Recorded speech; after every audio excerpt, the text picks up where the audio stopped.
Welcome to another episode of Back to Life, Stories of Resilience. I'm your host, Danny Bader, best-selling author, entrepreneur, and a strong source of support for you as you travel this wonderful journey called life. We bring you powerful perspectives from people of all walks of life that have overcome challenges and traveled their own path of resilience to come out the other side and create lives of happiness and fulfillment. You're sure to be inspired and get some great takeaways that you can begin to apply in your life to create more happiness and more fulfillment. Because that's what you're here for, right?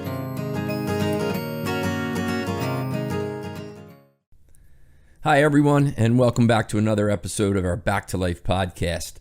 I'm Danny Bader, your host, and this is episode number 36, and I'm really excited for you to hear my conversation with today's guest, Aaron Scotti. Aaron set out from his small town near Philadelphia to attend acting school in New York, and then he moved to Los Angeles to pursue his version of fame and fortune. Become famous, have lots of money, and meet beautiful women. He worked hard and met with success. He had a recurring role on the hit series Grey's Anatomy, and he acted in many other TV shows and movies. Most recently, he was the executive producer of the award-winning motion picture The Peanut Butter Falcon. And this film is an adventure story set in the world of a modern Mark Twain that begins with Zach, a young man with Down syndrome, who runs away from a nursing home where he lives to chase his dream of becoming a professional wrestler by attending the wrestling school, the Saltwater Redneck. Through circumstances beyond their control, Tyler, another character in the movie, a small-time outlaw on the run, becomes Zach's unlikely coach and ally. And together they wind through deltas, elude capture, drink whiskey, find God, catch fish, and convince Eleanor, another character, a kind nursing home employee with a story of her own, to join them on the journey. If you have not taken a look at this film yet, you certainly will want to, The Peanut Butter Falcon. Before we get into the conversation, let me just tell you this. What I enjoyed most about this conversation with Aaron is when he talks about his awakening to what he thought was success, it really wasn't. He talks about how the lead actor, Zach Gottsagen, opened Aaron's heart. Now, Zach really has Down syndrome. And Aaron said, man, he just opened my heart. There were layers over it. He would just tell me he loved me, and sincerely, he really meant it. You got to listen to this part of the interview. And also how the birth of his first son, Tyler, and his wife, Ashley, and they're pregnant again with their second, caused him to have an awakening. Now, listen, you'll hear a few curse words in this interview, and I strongly encourage you not to let them diminish Aaron's message and his insight. If that's something you don't do, that's absolutely great. I appreciate that. Just appreciate how he expresses himself as well. And you'll hear us, we talk about God, we talk about our values, and we talk about always moving to be the best version of you. So enjoy the episode, and trust me, you'll be glad you listened to it. Hi, everybody, and welcome back to another episode of our Back to Life podcast. I am your host, Danny Bader. And it's on this podcast where I interview individuals and I bring them on with their unique perspectives, stories, insight, and how they've overcome challenges and literally come back to life. And while I say, when I kick off these podcasts, I reflect and I think about what I'm going to say. And I always say I'm excited to have my guest today. And I am for today's guest, Aaron Scotti. But I think to myself, I'm never going to have a guest on here that I'm not excited to talk to and kind of get into their head and into their heart and see where their transition in life is, and then scratch a little bit to see what they might offer you. So really happy today to welcome a friend of mine. I guess Aaron Scotti and I have kind of been cultivating a little friendship here. We were introduced by some third parties, and we've talked quite a few times here, and we're definitely kindred spirits. So Aaron Scotti, welcome. Thanks a lot for your time. Of course. Thanks for having me. It's exciting. I never thought I would be on a podcast with this title, but I guess in a way I definitely fit that bill. It's interesting perspective. Yeah. Well, Back to Life, as you and I have talked about, and we've got the book and the screenplay and all that other stuff. Like 5% of the population, the adult population, report having a near death where they literally come back to life, right? Their body stopped and then, they came back. But when you think about it, as you said, every day, man, we open our eyes, if we're blessed with sight, but we come out of our sleep and we essentially come back to life. So the question is, I always come down to two questions. What are you up to creating in this life that you have, and how, that you and I are going to talk about today? How are you going about doing that? So this podcast is pretty cool too, because my wife and I downsized the last month. So I'm in our little row home, funky little row home here in West Conshohocken, and you were born in Conshohocken and raised, right? Yeah, man. Right across the bridge from you. You got it. Yeah. So early on, raising Conshohocken, loving family, high school. Give us a little bit of what took you out to Los Angeles. Give us that backstory. Well, so yeah, growing up in Conshohocken, as you know, it was like a 1 square mile town. You could walk down the street and you knew everyone. Mm-hmm. I played sports, basketball, baseball, football in the neighborhood. And I guess now, I mean, that's not the case at all. Like you walk down the street, you know nobody, because it's kind of turned into a little city and it started to expand outside of Philly. But growing up, there was that intimacy in the town. And, you know, I did what everybody else did. I played sports. I went to school, was raised Catholic. I went to church when I was made to go to church. For me, I guess something in hindsight, I could see now, like something just wasn't resonating. Right. You know, you would think, oh, just a kid, he's bored of church. He doesn't get it or whatever. And that's true. I didn't get it. Something viscerally, like there was, you know, having all these conversations about how the definition of God and the Bible and all that kind of stuff. But just something didn't resonate. And I kind of just went through the motions of school. I got good grades in Catholic school. Then I went to public school and just started messing around. Yeah. Right. Again, just certain things just, I guess, didn't resonate. Some things resonated here. Like I was always able to get decent grades if I wanted to. Right. But it didn't connect here. Right. And I didn't know that until like we sit here and have this conversation, right? Yeah, right. But, you know, I guess in a way I grew up with trauma that I didn't acknowledge or that I didn't really understand. Mm-hmm. Because I always thought somebody who was abused physically or sexually abused and all that kind of stuff, that was trauma, right? Right. But growing up in the town that we did. So Aaron Scotti, for those of you that are listening, and we'll get into it, Aaron was raised back here in Philadelphia and made his way out to Los Angeles where he had some success as an actor.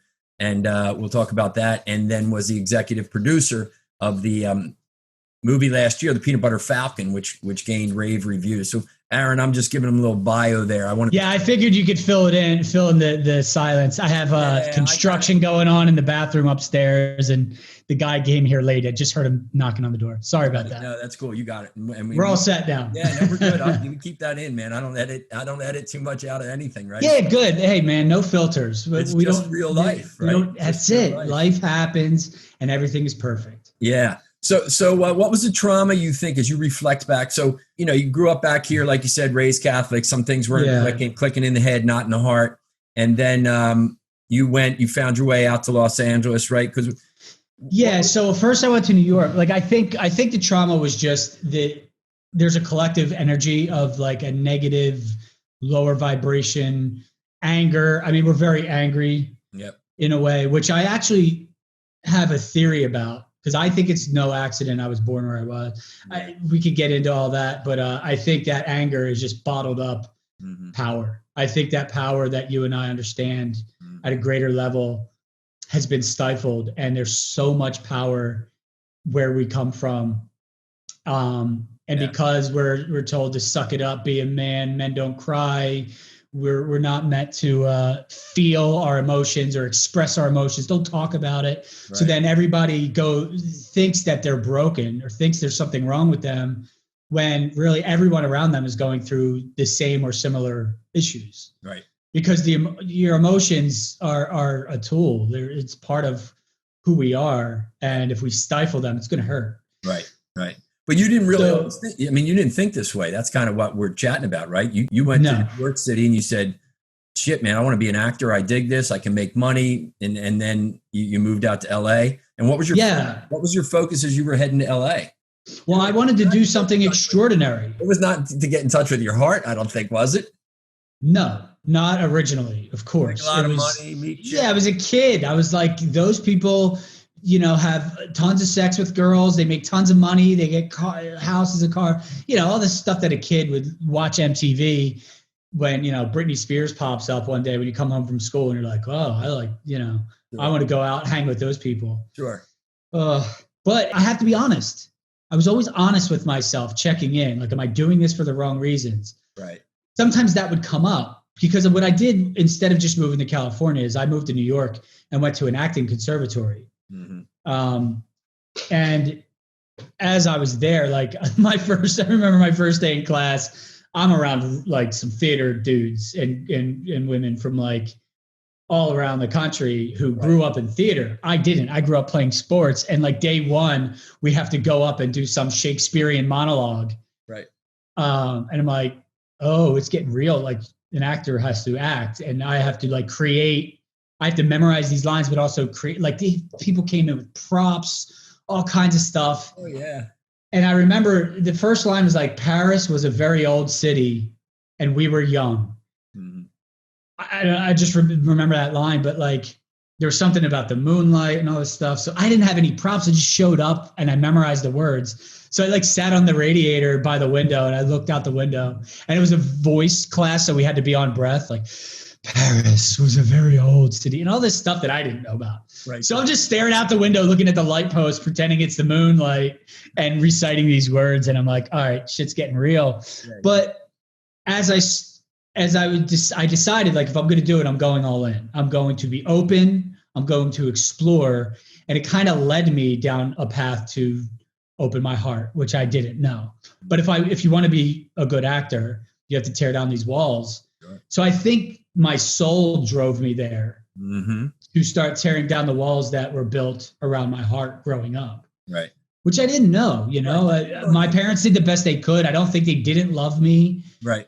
I think that life takes over. Sure. And because we believe all these narratives, it's really hard to break through. Yeah, no, I'm sure they loved you. But here's the thing. It's interesting. You went to LA, right? As we reflect on our life, which one of the principles of Jackrabbit is to evolve, that you and I will talk about.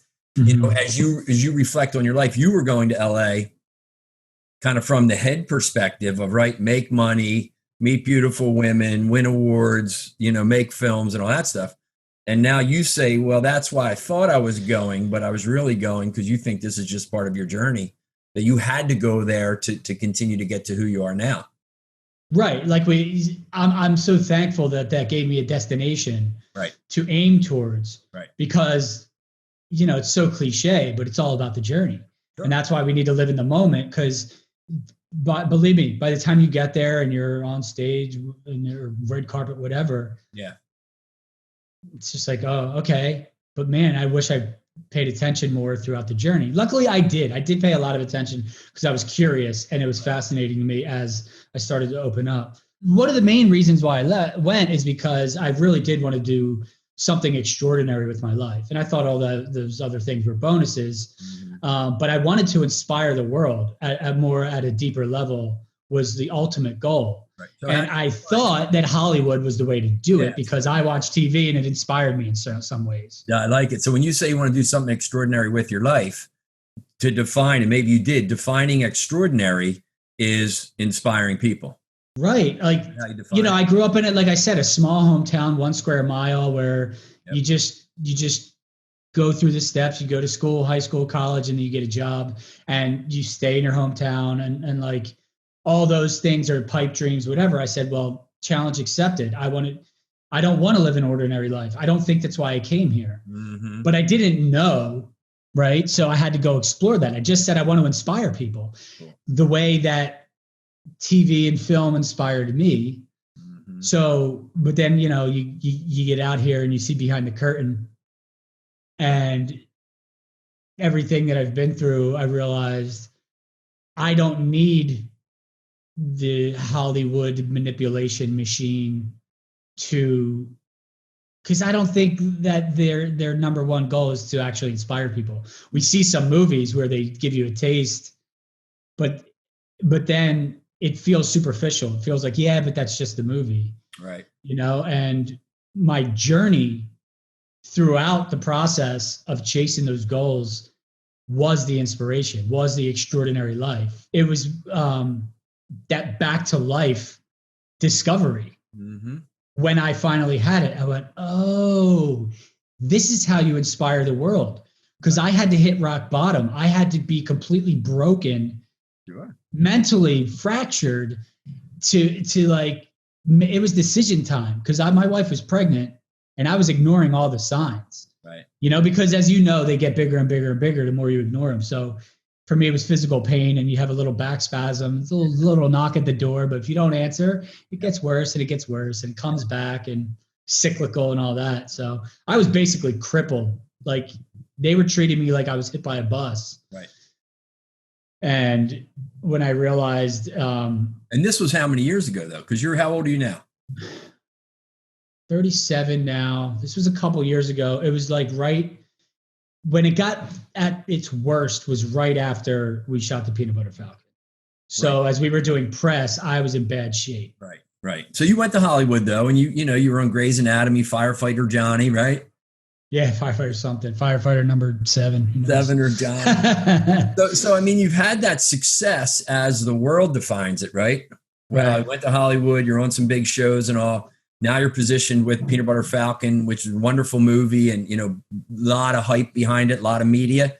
And then you're kind of like it's a shit show for you, right? You're at rock bottom. Right. So because you start to realize when that movie I kept saying was, this is the reason I drove across the country. Mm-hmm. This was a movie that actually made a difference in the world. Sure. That's what I wanted to do. It took me 15 years since I left Conshohocken. Yeah. And I was like, why? If everybody wants to inspire the world, why does it take so long? Yes. Right. And then something just kind of clicked, and it all ties together. So for me, it was physical, and I think everyone has physical ailments. And I believe that our body is always talking to us. Yeah. But we don't understand it that way. We just go to a doctor. They say, take this pill. If it doesn't work, come back. We'll give you another pill. Right. And if that works, but you have a side effect, we'll give you a pill for the side effect. And it's a slippery slope. But I get it. That is the education that's out there. Mm-hmm.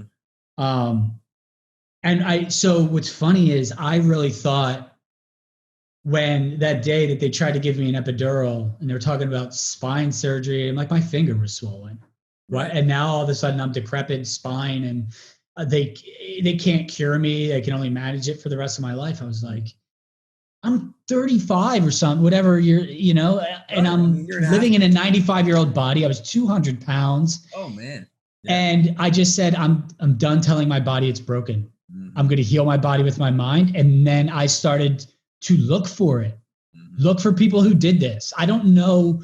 At the time, I didn't know where it came from. Now I know. But at that time, I'm like, just look for other people. And I found, Dr. Joe Dispenza, Dr. Bruce Lipton talking about epigenetics as opposed to genetics and placebo effect and all this stuff. And when I healed my mind in a way, the body just kind of followed. Mm-hmm.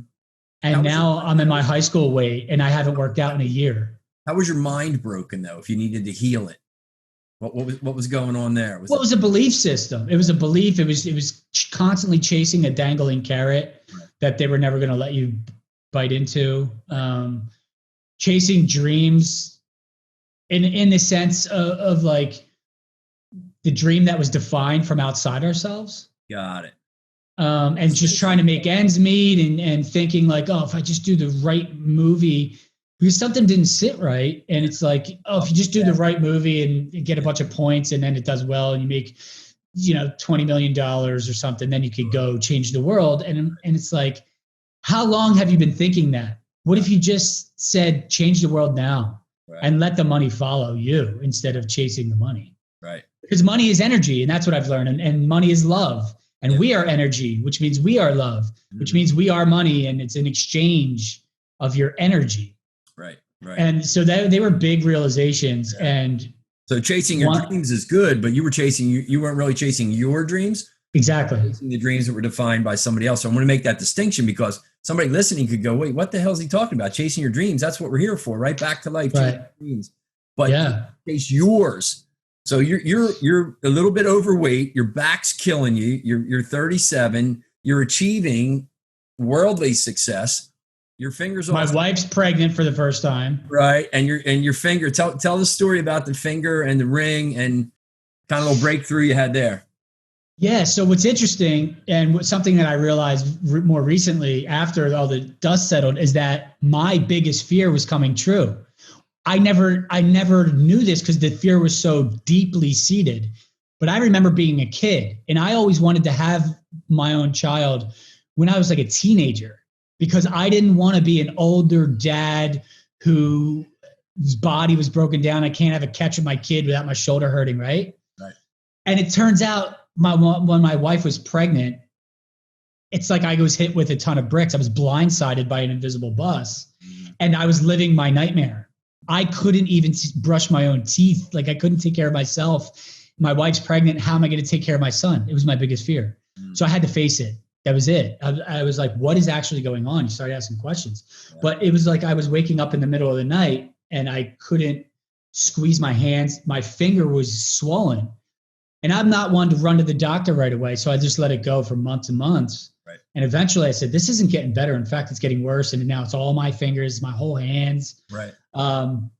So I went and they said, well, this finger's connected to your cervical spine. Let's do x-ray. Do you have any back pain? I'm like, yeah, because I did. And they'll try to look out for things and go, well, that must, So they look at my spine and go, oh, we need to do MRIs because I can see some bulging discs and disc disease and degenerative this and that.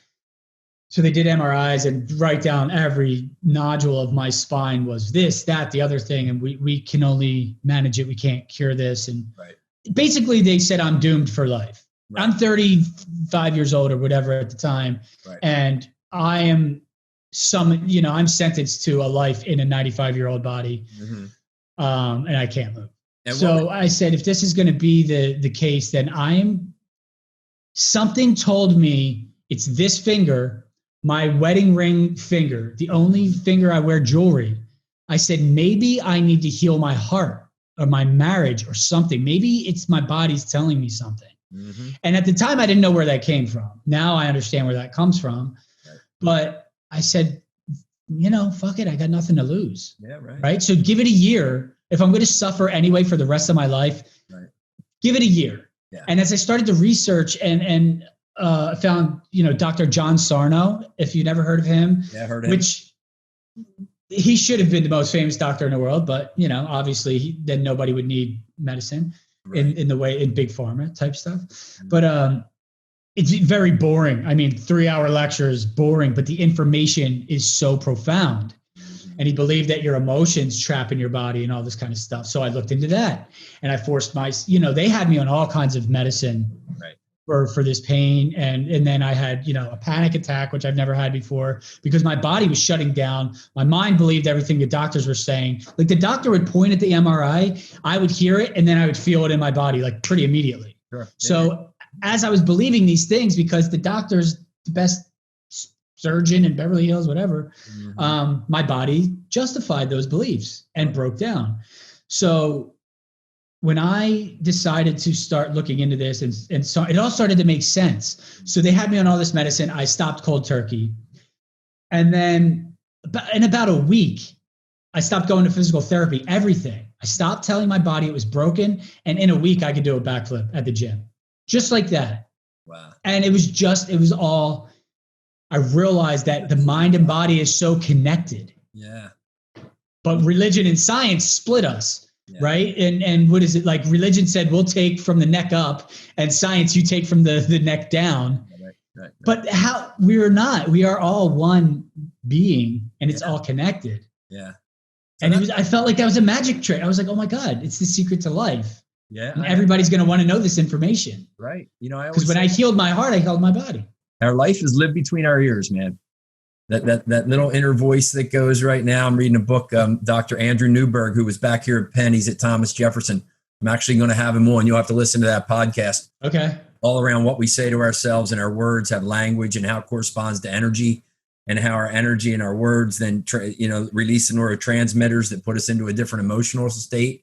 Yeah. Really, really interesting work. So I'm going to get him to have some good conversation around that. But what's interesting in your story is, you took all of this physical chronic pain and all this feedback that you're getting from people who knew about this, and you had the insight, I guess, awakening, awareness, consciousness, to look at the ring on your finger and go, man, that represents my relationship.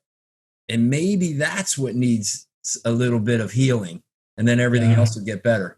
That's kind of how it went down, right? But on the surface, I was like, everything's fine. Like our marriage is fine, and but I think growing up where and how I did, I really didn't know how to embrace love, like the true frequency of love, which I believe is the same frequency as God. Yeah. And that's probably the trauma that you say, you were growing up, you weren't sexually abused, you didn't have any crazy accidents or anything, but the trauma was that you just emotionally, like many of us, didn't develop. Mm-hmm. Is that where you think the trauma is? Yeah, I think a lot of us were taught to stifle our emotional life. Yeah. And I think we're coming into a new world where it can't sustain, man. It cannot sustain. Like I was about to explode. We're not coming into it. I think we're into it, as you and I. No, we're there now. Yeah, we're there. It's just who's there with it and who's kind of behind and who's out front and those things. So you have this awakening and Peanut Butter Falcon. So you're feeling good. Peanut Butter Falcon comes out. It does wonderful. I think it was a tremendous movie. I couldn't wait to go see it. What's happening then for you after that? So it's funny how it's all connected, because when I said I needed to heal my heart and I was spending a lot of time with Zach, we spent a lot of time on set, obviously. And maybe that's where it came from, because I kept saying that Zach will open your heart. Zach was opening my heart. If they haven't seen the movie, fill them in. Who's Zach? Okay, so Zach Gottsagen, he has Down syndrome, and he's the lead of the film. Right. And it's based on him living in he has no adult supervision. So he's living at an old folks retirement home because the state had to throw him somewhere. Yep. But he's young and he wants to be free, and he's a big fan of wrestling. Right. So his roommate, played by Bruce Dern, helps him escape. And this is all in the beginning of the movie. I'm not giving much away. Yeah. But he helps him escape, and he goes out to go and find his favorite wrestler. Right. And then he meets up with Shia LaBeouf, and it becomes this like Mark Twain-esque road trip journey story. And it's beautiful because Zach, I always say, is the definition of unconditional love. Mm-hmm. Zach will tell you 1,000 times in a meeting with him, like if you're in his vicinity, he'll tell you 1,000 times how much he loves you. That's great. And it's genuine every time. It's not just like he doesn't know what to say, so he's just going to throw "I love you" out there. When it comes up because he has this feeling of love and he wants to share it with you. Mm-hmm. And he said, "Aaron, I love you." Mm-hmm. And it was almost like every time he said it was like a little hammer chipping away at those fucking bricks of the wall that I built around my heart. Just chip away, which I think chipped enough away that I was able to come to that realization myself in that moment of pain and say, I need to tear the walls down around my heart. Yeah. And man, the rest was history. Like once you acknowledge that, but it's tough. And the thing is, people don't have to hit rock bottom. You don't really have to get to that point to end the suffering. Right. However, it's really tough if you don't want to explore this stuff. Yeah. You know what I mean? I was forced. I couldn't ignore it anymore, man. Ignorance is no longer an option. Yeah. I know chapter 2 in my book the title is Rock Bottom is a Hell of a Place. Right. Yeah. I mean, it was literally. I had electricity blow out my feet. My friend's dead. I blame myself, and I'm like, whoa, where do I go from here? What are the options? And I even went below rock bottom if you can go any lower. So when you were working with Zach and you were having this experience of him chipping away at those bricks around your heart, I think that's great how you put that, and I'm sure a lot of people can relate to that. Did you have that moment where like the camel, the straw that broke the camel's back, like Zach did one thing and it broke that last brick where you went, oh my God? Or did you not? Was it just an evolution? Yeah, it was an evolution. I mean, again, Zach was, man, when you stay open to the universe, and I've been on this awakening journey since 2006, because I went to an acupuncturist for back problems And she started doing this energy work that I didn't know what the hell she was doing at the time. But now she's one of my closest friends. You know what I mean? But at the time, I was just some dude from Philly, like, just fix my back, weirdo, you know? And she's going, oh, this dark energy's flying out. You're holding on to so much. She told me all this stuff about how I was resisting coming into the world because I knew I was taking on this burden and all this stuff that I never talked about, but made so much sense. Yeah, right on. And then I looked up my birth. I asked my mom about my birth story, and so much resonated. Like, I was super late, and I was jaundiced and colic, had double hernia.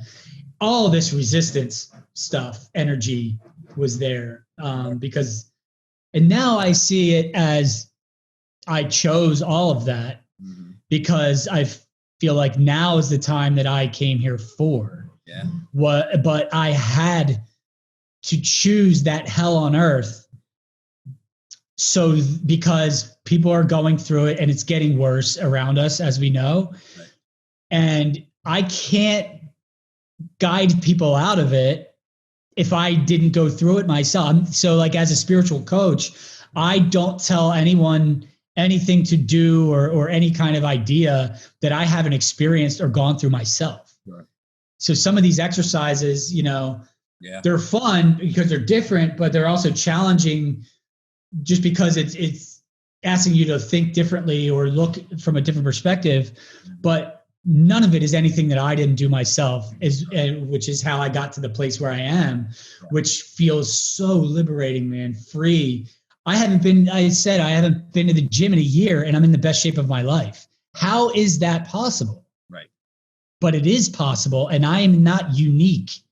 Mm-hmm. I am no different than you, obviously, because you have a very similar story, but I'm no different from the person who hasn't gone through this yet. Anyone can do what I did. Right. It's funny, the timing, because I was like, oh, I need to stop what I'm doing and share this information with the world. Right.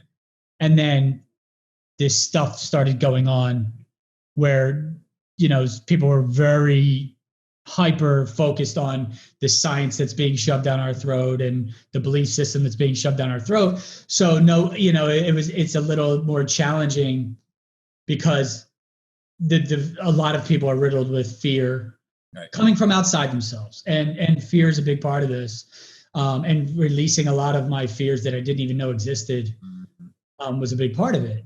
And there are ways to do that. And then all of a sudden the fear doesn't exist. And some of these stories that used to scare you are like, oh, that's not actually true. Right. It's just an old story that doesn't serve me anymore. Right. But there's so much to dig into, and it gets really, really fun once you get over that little fear bump. Oh yeah. Yeah, it sure does. So how are you in the best shape? I'm sure people are going, how the hell is he in the best shape of his life if he doesn't go to the gym? No, I mean, seriously, because you look great. And, in talking to you, I know your mind and your heart is clear. You still have work to do, like all of us, but it's really clear and it's strong. But what have you done differently? What are you doing that puts you physically in a state of good energy and health? Well, I think one of the big things is like the heart-mind coherence, right? Is that I reconnected my mind to my heart.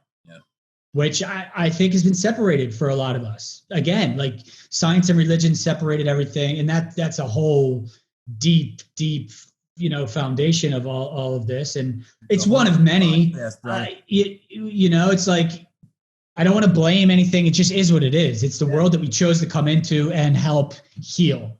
Right. So it is what it is. Sure. When you think about that coherence and coherence is, your beliefs and your thoughts and your essence are in line with one another, right? So people think about, okay, what does coherence mean? That's really what it is. That what you think, what you feel, what you believe is tied to your actions, right? Right. Somebody that believes, I've got to follow the 10 commandments or whatever, and they're out screwing around on their wife or their husband, there's no coherence there, right? But then they're also riddled with deep-seated guilt, which is also going to torture you too. Sure. Somebody's making movies to inspire people, and they're going, well, shit, where can we cut money? Where can we make more over here? Where can we, they're not in coherence because what they're saying is not necessarily what they're doing. So just you and I know that. But and a lot of people out here, and that's the spell or the trick of it all, is like a lot of people out here in Hollywood have a huge heart and have the best intentions. But the way the machine works is you have to, quote, pay your dues and struggle and all that. And we just accept that as part of the journey when it doesn't have to be that way. Yeah. Well, and then you'll do whatever they tell you to do in order to get a job, which is how they're controlling the world now. Sure. But the thing about the heart coherence in the way we're taught is traditionally we lead with our minds. We lead with our ideas and our thoughts. We think that this is what runs the show. But science actually shows, the science, not the stuff that we're taught in schools, but the science that you have to go out and look for a little bit, which is proven, it's all over the place. Mm-hmm. But the heart actually receives the energy before our eyes see. So like there's a study where they'll show photos. They'll show like a murder scene or like holding hands in a field, right? Or like stuff like that, back and forth. Yep. And the eyes are watching, but they have monitors on the brain to see when something is triggered, which part of it is triggered, right? So what they were noticing is like 5 seconds before the eyes saw the photo, the heart responded to like in a fear energy, and then the photo shows up and it's a murder scene. Right. Or the heart would register this frequency of love, and then the photo would pop up 5 seconds later. So the heart is already receiving the information before our five senses actually captures this. We've been living backwards, and that's why, they make movies called The Sixth Sense, where a kid can see dead people, and then we say, oh, that's just a movie. Yeah. No, that sixth sense is your intuition, and it's the most important sense that we have. Yep. But we were led to believe that the other five senses are the more important ones. Right. So if we start to let our heart be our GPS in life and start to really get to feel, I'm starting to get the chill. See, right now my whole body's, I got those goosebumps, man, because it's like, I'm going to teach that. Let our heart be our GPS, Aaron Scotti. Yes. It's so true, man. If we trust, and the other scary thing is, as human beings, we want to define everything, right? Which is why I believe there's all this division and racism, and these people are this and these people are that. It's because we want to define them, and at least we put them in a box. Right. So it's like we know where they belong. No, we're all one. We aren't different. We're different points of perspective on the same stream of consciousness. Sure. And let's go ahead. I just think that's true diversity. It has nothing to do with the color of your skin it's your perspective, and we're meant to share that perspective so that we can experience the world through other people's experience instead of judging that experience. Right on. Because I would do exactly what you are doing if I lived my entire life in your shoes. Sure. Yeah, absolutely. Absolutely. Yeah. It's interesting when you see somebody and, you think about judging what they say or what they do. Somebody once said to me, the response was, I would probably have done the same thing if I were them. And that just throws you back. It should throw most people back to go, holy shit, let me think about that for a minute. So a couple questions for you here. How do you get your heart to be your GPS? What are 2 or 3 things? And I know that's not an easy question, but what are 2 or 3 things that people are listening could go, yeah, you know what, man? I feel like I'm too much in my head. How do I get more into my heart? What's 2 or 3 things they could do? Well, I mean, obviously meditation is probably one of the best things, but it's not the only thing. And I'm not the best meditator. I have a really hard time shutting down the noise. Take that judgment out of there, brother. Right, exactly. I mean, it's something that I'm still working on. Yeah. However, it's not a bad thing because there are other ways. Still do the meditations. Like I'll do a lot of guided meditations, and I'll look for like a heart coherence guided meditation. But even without all that stuff, you could just sit in silence and focus on your breath and focus on your heart. If you just put your fingers on your heart, like if you put your finger on your heart right now, your consciousness goes to where you're pointing and where you're touching. Right now, you can't feel your toes, except now you can because I just said it. So now your awareness just went to your toes and you can feel them. Yeah. So just put your awareness on your heart. And if you have to, just touch your heart and think about your heart and breathe. So focus on your breath. Yeah, just be still. Another jackrabbit principle: be quiet, be still, clear out the shit of the world, all the technology. I think that's great. Yeah, quiet and stillness is the key to freedom. It really is, because all these answers that we're seeking outside of ourselves just makes it take longer. Yeah, it does. Because you can just sit, you can really sit in quiet stillness, and the answers will come if you are patient. And it happens faster and faster when you start to open up. But in the beginning, you're just like, come on, give me it. But the universe is always talking to us, always. Yeah. You see a number repeatedly. You see a sign here or there, and we just blow it off. But when you search for the synchronicities, you show appreciation for those synchronicities, write them down, make a little synchronicity book. This happened, and this connected to this, and this connected to that, and this made me feel that. Mm-hmm. Get excited about synchronicities. Talk about them over and over. Repetition. Because again, we have to reprogram the way we were programmed. We have to choose how to program our mind.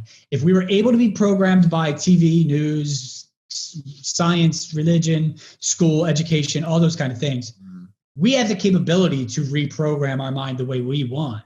Right. So if something makes you feel good, repeat it. Tell people. It doesn't matter. Like, some people don't want to hear it. Who cares? It's for you to get out. And that starts to grow. These synchronicities start to snowball, and that becomes really fun. Yeah. It's just your awareness, right? The awareness builds, like you said, snowball momentum, and you start to see these things that are, you and I use the term a lot, coincidences, but Einstein said coincidence is just God's way of staying anonymous. Right. Why is this happening? Why is this happening? Why is this happening? And typically those happenings will be good, and they'll be moving us towards our heart if that's what we're focused on, when that's what we're focused on. So here's a question for you that'll probably take us into the final part of our discussion, which I'm enjoying, and I'm sure our listeners are.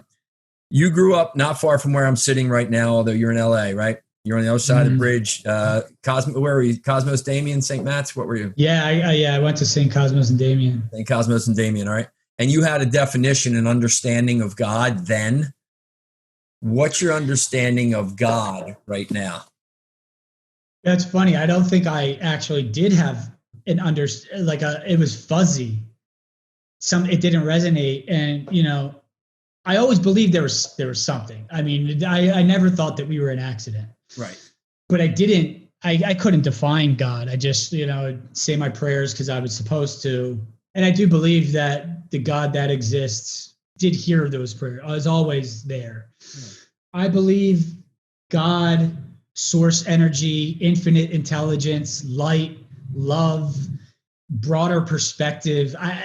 I believe these are synonymous. I believe it's an energy, it's a vibration, it's a frequency, it's the everything that we come from.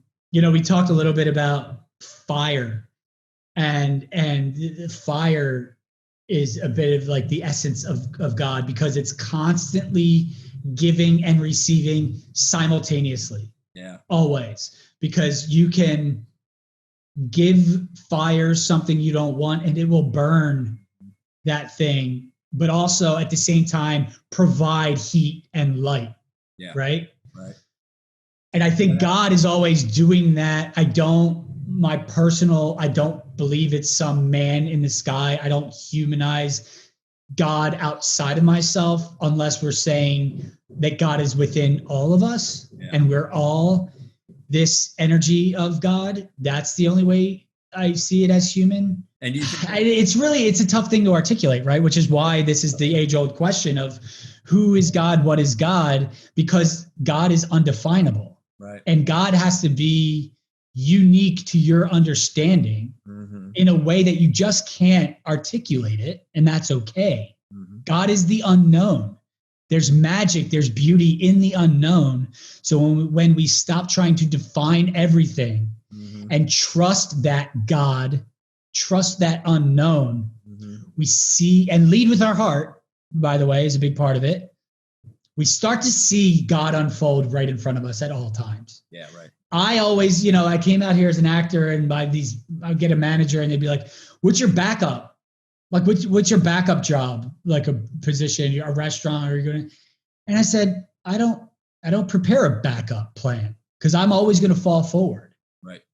And now it's just so funny as I'm saying this to you, it all came together in this very moment that God is that net in front of us. Yeah.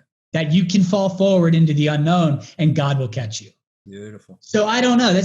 In this very moment, that's the best way I can define God for myself.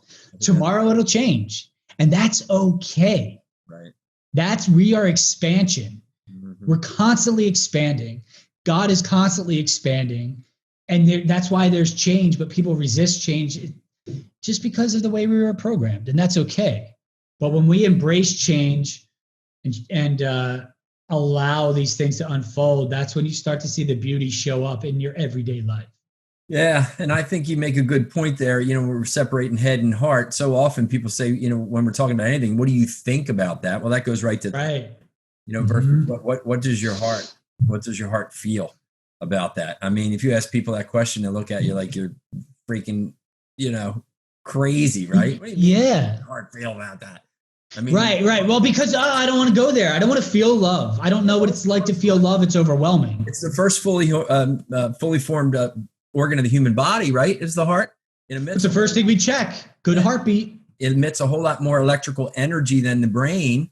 Yes. So when you're around, you can feel that your heart can emit energy within like 10 feet.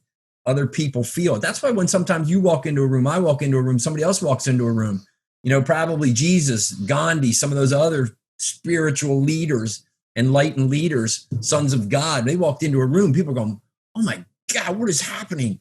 Right. And we hear all the stories, like you said, you essentially healed yourself. Well, how many stories have we heard before? They're just in the Bible because they're around this person. Right. Did they heal themselves because they believed, right, in something bigger? Did they allow their spirit to connect with this? For me, I always thought, God is out there. God is out there. And my shift from my experience, 28 years ago, and it didn't happen right away, but to now that, no, God is within us, man. If you read all St. Paul's letters, and he was a bad dude, murdering Christians. He was a nasty guy. And this energy source knocked him off his horse and said, receive the Holy Spirit, so let's get some of this energy source, God, spirit inside of you, right? People go, well, are you God? I'm like, no, I'm just Danny Bader right here. I'm the human form of Danny Bader, 57 years old, and yes, there's a little sprinkling of energy in there that I believe is the Holy Spirit. Yeah, I'm a fraction of God. I'm not the only. Sure. Every single human being with breath is a fraction of God. That moment 2 minutes ago when I had the chills all through my body, that's God. Like that's one way to, because it's an energy. It's a high vibrational energy frequency, and you have access to it at any given moment. And when you feel love, when you see somebody or meet somebody, you have those butterflies in your stomach. You feel for that moment, that loving feeling. That's synonymous with God. That's all God is. He is the vibration of love. And I think the phrase unconditional love is unnecessary because it's like an oxymoron or whatever, because love is unconditional. Right. Conditional love is not love. Yeah. So love is just love. It just is. The same way God is just God. Yeah. Conditional. You don't define it with words. You just feel it. That's it, man. That's it. I always say, people say, well, how do you know God exists or whatever? And, I share my story a little bit, but I'll just say, hold a baby, man. Yeah. Just hold a baby. I used to do a lot of Make-A-Wish work, and I worked for MBNA down in Wilmington, and I would go see a sick child, 2, 3, 4 years old. And I would sit on the floor with them, with their parents, trying to figure out where we could send them Make-A-Wish or what we could get for them, and you're with those kids. You can't help. I couldn't help but to feel the presence of something bigger. You can't ignore it. Yeah. I call God. Yeah. I mean, people can. I used to work with an orphanage in Tijuana, and we would go down once a month and play with these kids. And we didn't speak the same language, verbal language. Right. But yet I always understood. We understood each other. We'd play. I know where they want to go, when they want to go there and stuff. And the smiles and the joy of just these kids when they got to play that one day the week. I've realized like love is a universal language. You got it. And it has nothing to do with words. Yeah. No, I know. But it also does, because the word is so powerful, which is why we need to change our language if we want to heal. Yeah. We really need to be mindful of our language. That was a big lesson I learned in New York too, because all my jokes were self-deprecating. Like, I'm just fucking around. But that's how we grew up, you know? And you know what's interesting? And I talked to my nanny about this. It was comfortable because we could hide behind our emotions then, right? You know, that's the thing. You know, you're from Conshohocken, I'm from the outside Norristown. Like you said, man, you went and you played ball somewhere and you know, you banged around, then you drank beer when you were too young to be drinking beer or smoking weed. Right. And we just lived the way we were supposed to live. Knowing, like you said, I really like how you talked about the trauma is so many people probably have that trauma that they didn't allow their emotions to come forth as they grew up. And that's it. Yeah, that's a hell of a trauma, man. That traps in your body. Yeah. You know, the other thing about love, I was going to say, because I talked to my nanny about this. She's 19 and she's like a kid running around doing her thing with, like, you know, all these teenagers, and you know how they live, and that's fine. I get a really good perspective into that world because I haven't been there for a while. Right. Right. But we have a banter back and forth. She represents that Philly banter. So it's easy to, and I realized, I was like, why am I falling into this? Right. This, you know, thing of, in Philly, the way we show love is to talk shit and break balls. If I don't talk shit or break your balls, I don't like you. Yeah. Right. It's that thing. It's that, like, camaraderie. Yeah. And we've disguised, because we're so afraid to show pure, genuine love, because we haven't been able to embrace what love truly is. I know. And we're afraid. We don't know how to handle that feeling. It feels awkward if we don't grow up with the pureness of that love. So we've found a way to, like, kind of, you know, sidearm it, like, you know, fuck you, haha. Yeah. And it's like, no, why can't I just show you direct, pure love? Yeah. Why is that uncomfortable? Yeah. So when I start asking those questions, that's how you start to break down those walls a little bit. And it, you know, it doesn't happen overnight. You don't go, oh shit, I could just love. That's right. It. It's just that easy. It's that simple, but it's not easy. Yes. Because we have some conditioning to come back through. It's funny, then I start to think about how religion talks about, like, you stray from your path, right? Right. Type of thing. It's like that's what that means to me now. Is that you stray, you go off on the journey, like there's the path. And then I just went deep into the woods, man. Sure. And so you don't just teleport back to the path. However, I do believe that's possible, but you got to be really strong-minded. Yes, we got to make our way back through the mud that we crawled out there through. Sure, that's the growth, man. But that's where you really build that strong foundation. So when you get back on that path, you know when you step 1 foot out the path, you feel it immediately. Yeah, and you know what it is, Aaron? When you go through the shit and you get back on the path, you're walking that path now because you want to, and it makes more sense versus you have to. And you're being told, and you're thinking, oh my gosh, this is what's right. Right. You're back on the path and you go, you know, I'm a little bit more in coherence again now. That struggle taught me this, you know, and it's all tied to a lot of, you know, the Socratic, you know, not Socratic, Stoic philosophers, right? That they knew you had to go through the struggles. You know, Seneca said, I wish you know, if you've had no misfortune in your life, I'm sorry for you, because you have no idea who you could have been, you know, so it's going. Yeah, we need contrast. We need the contrast in our life. And instead of, you know, thinking of it as like torture and suffering, you know, we can soften it with the word contrast. Sure. Because if you see something, if you feel something that you don't like, it just allows you to know to shift your focus into what you do want to feel. Sure. And it's that question for people is how are you better right now given the past 9 months of COVID-19? Most people aren't asking that question at all. I know, man. They're mentioning about their jobs and their money and all the other things. And I went through that a little bit too. And now I'm getting to the point kind of through it where I'm like, okay, how am I better now? What am I up to creating next year? Is my purpose still to wake up every day and connect with the spirit and support people on this journey of life? Yes. Okay, so your purpose hasn't changed. How can you do that now? Because getting on planes and traveling and leading workshops and all isn't really happening all that much. Right. I think that's what I would offer to people right now. How are you better because of this? What are you up to creating this year in terms of what you can control? Because there's still going to be some things, given what's going on, that we can't control. But that's where trust comes in. Right, where you're placing your energy and your trust. Yeah, that's for sure, man. That's for sure. All right, cool. So you going to make any more movies? Not today. Not today. I really want to focus more on what I've been doing with the spiritual coaching. Right. Like I said, for one, even when I was promoting Peanut Butter Falcon, I think I said a few times, like, dropping the mic on this one. Because I don't want to spend another 15 years trying to find a way to inspire the world. Right. I could do it tomorrow by just taking the filter off, stop being so polite.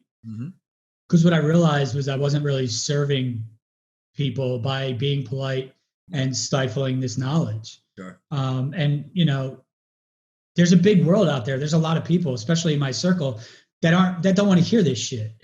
But I can't let those people stop me from expressing my truth for the handful of people that are on the fence and need to hear it. That's where I'm shifting my focus, is to the people who are my clients, the people who are ready, but a little bit lost in, like, because there's so much. Yeah. And it's personal. It's unique to the individual what steps they're going to take to get to this place that you and I have been blessed to discover, in so little words. But we have a hell of a lot further to go, you and I, right? There's so much, man. The work never stops, but it doesn't. No, it doesn't. It's not work in the way that a job is work. Right. It's fun. Right. When you start to see the fun in it, because it's scary at first. And this is why nobody wants to look. They're just like, just follow what they're saying. Just do what they're saying. Yeah. They don't want to look outside those walls there, because at least this is our comfort zone. Right. It's just like the patterns. People who come from abuse find a relationship that supports that abuse. And if it gets so bad, they leave that relationship. If they don't do the work to heal the underlying stuff going on, they're going to go back to a new relationship with the same abuse. Yeah, I hear you. Because that's, as much as they're suffering in that, at least it's a suffering they know and they're comfortable with. Yep. So, and I did this too. Like, you just keep going back to that comfort zone. As rough as it is, it's a suffering that you know. Yeah. But we don't have to suffer even an ounce. And when you understand that might give you the inspiration or motivation to plow through that initial speed bump of fear and just go, man, there's something on the other side. But until you feel like, I know there's something in me that's screaming to come out. I have more to offer the world. This is not what I came here to live. There's more to life than this. I don't know what that means, but I want to figure it out. Yeah, you will. Those are my clients. Those are the people I work with. Nice. In the beginning of all this, I was trying to share with my friends, like, how don't you see it? Here's evidence. Here's evidence. Here's evidence. Right. The people that don't want to see it don't want to leave their comfort zone yet. And that's fine. Those aren't my clients. Yeah. Yeah. We can't control. We can't tell, as coaches. No. We can just ask questions and do our best. Right. Because as you know, that trauma was the best thing that ever happened to us. Oh, sure. And what we're seeing now is a global trauma. It's all happening for everyone because it's time. It's time to move on into the next stage of our evolution spiritually. Yep. And ignorance is no longer an option. Right. But there's a big window of it where we're getting the opportunity to face our fears and look within. Yeah. But we're not doing it as much as needed. So now we have this big global collective trauma, and everybody's facing their mortality at the same time, which is why you're seeing so many people, quote, awaken. Yes. Right? Yeah. Well, let's just trust that you and I can do the work that we're intended to do and impact as many or as few or as deeply as possible people, but to make an impact. Where can folks find out more about you? Where can they go to kind of check you out or your work? So I'm on all the social media for as long as they last. Who knows what's going to go on in the next couple of months with like Facebook and Instagram and stuff. But I started a group on Facebook called The Awakened You. Right. Yeah. I jumped into that. Yeah. So that's where I work with most of my clients, or talk about that, the specifics of that. So that's a good place to start. And I'm just Aaron Scotti on all the, so you can reach out to me there. Always private message me on Facebook. Yep. Is probably, I've started to use that more. I never used it before, but yeah, it's a good way. And then I guess you could email me, aaron.theawakenedyou@gmail.com. Cause I was doing a lot of this work privately, and now it's like, I can't hide this from the world anymore. It's time to share for people that are ready. Right. And again, like, getting over the idea of what money is and that it's a piece of paper and all that nonsense, control mechanism. Yeah. When we understand money is energy, and every dollar you put somewhere, that dollar comes back in a like form of energy. Yeah. So if you spend your money on Amazon and then you complain that Jeff Bezos has all the money and runs the world and you're suffering because of it, where did you put your money? Yeah.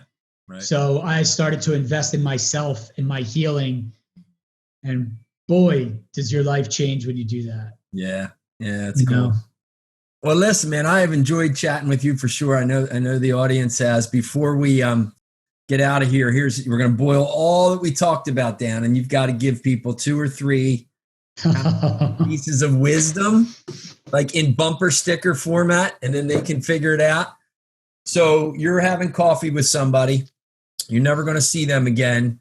And they say, hey, Aaron, what are 2 or 3 things that I really want to stay conscious of and consider as I move on this journey of life? What are you going to offer them? Well, I guess the most important thing, and you really just have to get to a place where you believe this, but if you're gone, I'm never going to see you again, you have to remember this, that anything that you ever need is within. Okay. And all around you. Just ask. Ask your version of God. Whatever you believe in is there. All right. And don't try to guess how God works. Yep. Just allow it. Just ask. Sit quietly. The answers will appear for you, but you have to sit and want them. You have to look for them. Right. I think the other thing is really to enjoy the synchronicities of life. Start making a game, man, because life is a game. Life is a game, and we're playing the game. And this is why I've gotten to a place where I don't fault what people define as evil, because I there's a part of me that feels like God just kind of split himself in half and said, these are just two, this is this and this side. We didn't define good, evil, none of that. It's just like, we're going to play a game so that we could discover who we are, right, and learn about ourselves. Right. So if you see something that makes you cringe, or you call it evil, or just understand it as contrast, so that you can learn who you don't want to be, or who you are not. That's cool. And lead with love, right, brother? Lead with your heart. Man, just your heart is your GPS. You got it. I love it. I think that's the bottom line. That's a good way to.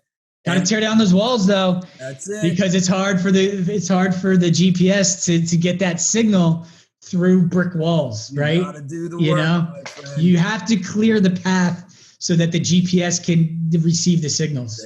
Yeah, I like the satellite or whatever, metaphor you want to use. No, I like the GPS, man.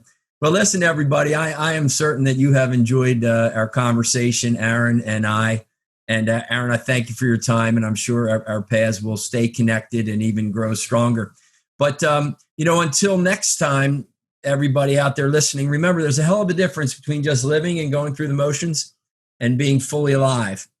Take 2 or 3 things from what Aaron offered you and start to experiment with them. Because as he said, life is a game and life is an experiment. And you take 2 or 3 things from him, I think you're going to find some value in that. So until next time, be well. Aaron, thanks a lot, brother. Take care, everybody. Thanks, Danny. And that's a wrap on another episode of Back to Life, Stories of Resilience. Be sure to share this episode with your people and connect with me on my social media platforms. You can also visit www.dannybader.com to get some cool Jackrabbit t-shirts and support the vision to end ALS, as well as my books and my online trainings. So until next time, I am certain the powerful perspectives you heard will inspire you to make some changes to how you think about your life, begin to experiment with some new actions, and create more happiness and fulfillment in your life. Because that is what you are here for, right?